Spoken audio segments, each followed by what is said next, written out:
स्वामी समर्थ. श्री स्वामी समर्थाची राख ज्याने भक्ताचे भाग्य बदलले. अक्कलकोटच्या पवित्र भूमीवर आजही एका साध्या कुटुंबाची कथा शांतपणे फिरत असते. ही कथा आहे श्रद्धेची आणि स्वामीच्या एका चिमूटभर राखेच्या चमत्काराची. दुःखात बुडालेले कुटुंब. एक गरीब कुटुंब. घरात आजार, काम नाही, आईच्या डोळ्यात अश्रू, मुलांच्या चेहऱ्यावर भीती, सगळीकडे अंधारच अंधार.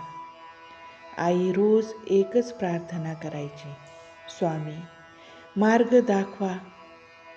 स्वामींची अनोखी भेट. एक सकाळ आई अक्कलकोटला जायचे ठरवते. जवळ पैसे नाहीत, पण श्रद्धा होती. मंदिरात जाऊन ती प्रार्थना करत बसते. तेवढ्यात एक साधा फाटका कपड्यातला वृद्ध येतो. तो तिच्याकडे पाहतो आणि हसत म्हणतो, बाई, चिंता करू नकोस, हे घे स्वामीची राख. घरी 3 दिवस घरात फुंक, सगळं ठीक होईल. ती राख घेतल्यावर मागे वळून बघते, पण वृद्ध दिसतच नाही. जणू हवेत विलीन झाला असावा. राखेचा चमत्कार. ती घरी येते. राख अंजुलीत घेऊन घरभर हळूवार फुंकर घालते. पहिला दिवस ताण कमी जाणवतो. दुसऱ्या दिवशी मुलाचा ताप उतरतो. तिसऱ्या दिवशी ज्याची वाटच पाहत होती ती बातमी, काम मिळते, उत्पन्न सुरू होते.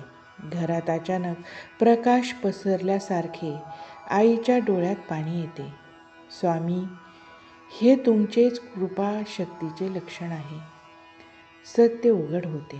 नंतर तिला कळते की त्या दिवशी तिला भेटलेला वृद्ध स्वतः श्री स्वामी समर्थच होते. आणि जी राख दिली ती सामान्य राख नव्हती, ती होती कृपाची राख, जी भक्ताचे भाग्य बदलते. स्वामी समर्थ सांगतात, श्रद्धा असेल तर माझी कृपा तुझ्या दारात उभी असते.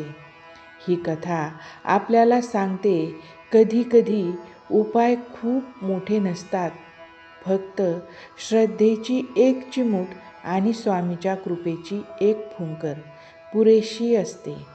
श्री स्वामी समर्थ. व्हिडिओ आवडल्यास लाईक करा, शेअर करा, सबस्क्राईब करा. धन्यवाद. श्री स्वामी समर्थ.